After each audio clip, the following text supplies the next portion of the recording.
After 2.5 days of painstakingly revisiting years of testimony, videos and forensic evidence, the East London Regional Court has sealed Julius Malema's fate.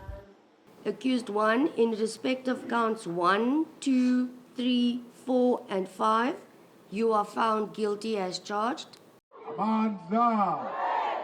Malema insisted that the weapon was a prop, but the court was not persuaded, finding that the state's case met the threshold of proof beyond a reasonable doubt. The strategy has always been, you must try to charge Malema with everything.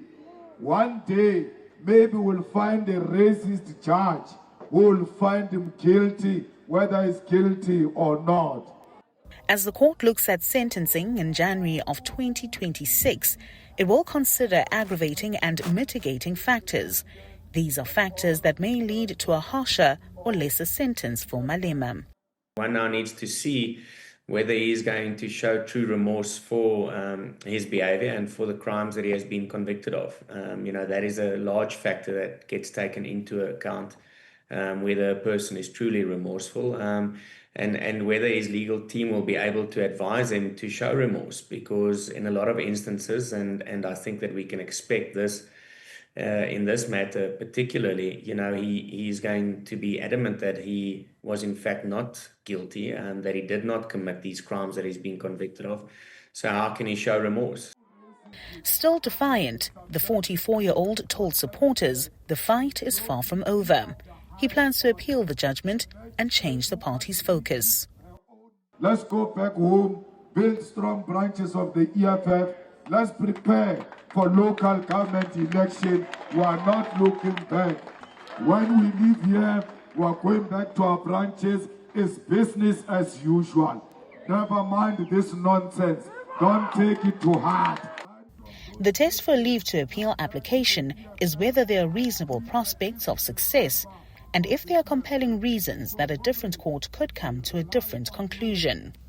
An appeal court is bound by the record in the matter. So in other words, all of the testimony that was led during this trial will be placed as is before an appeals court, and the judges in the appeal court will look at this and say, but why did this person who is accused of these crimes answer the questions, which were perfectly valid questions, in an evasive and dishonest manner? And unfortunately, that's not going to do him any favors if he does go on appeal. Outside the courtroom, supporters were vocal, accusing the judiciary and lobby group AfriForum of weaponizing the courts to silence their leader. They are using AfriForum in Africa. We as a church are not going to allow it. It's truth and reconciliation. Mandela, Sifuna Ukolo, Africa Forum, it's either they stay here or they leave South Africa. Le case ibingo Julius Malema. Kubu Julius Malema uthethela thina bantu basuka ebunzimeni. Usineymane was just a bodyguard. Kuyo yonke into ibixhothelwe ngulamama womlungu. Eyona nto ebefuna intoba kuqinisekisa uJulius Malema umvala umlomo.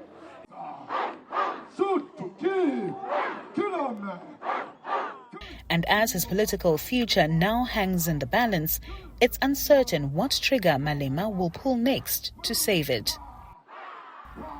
For Newzroom Afrika on Channel 405, I'm Zoleka Qodashe in East London in the Eastern Cape.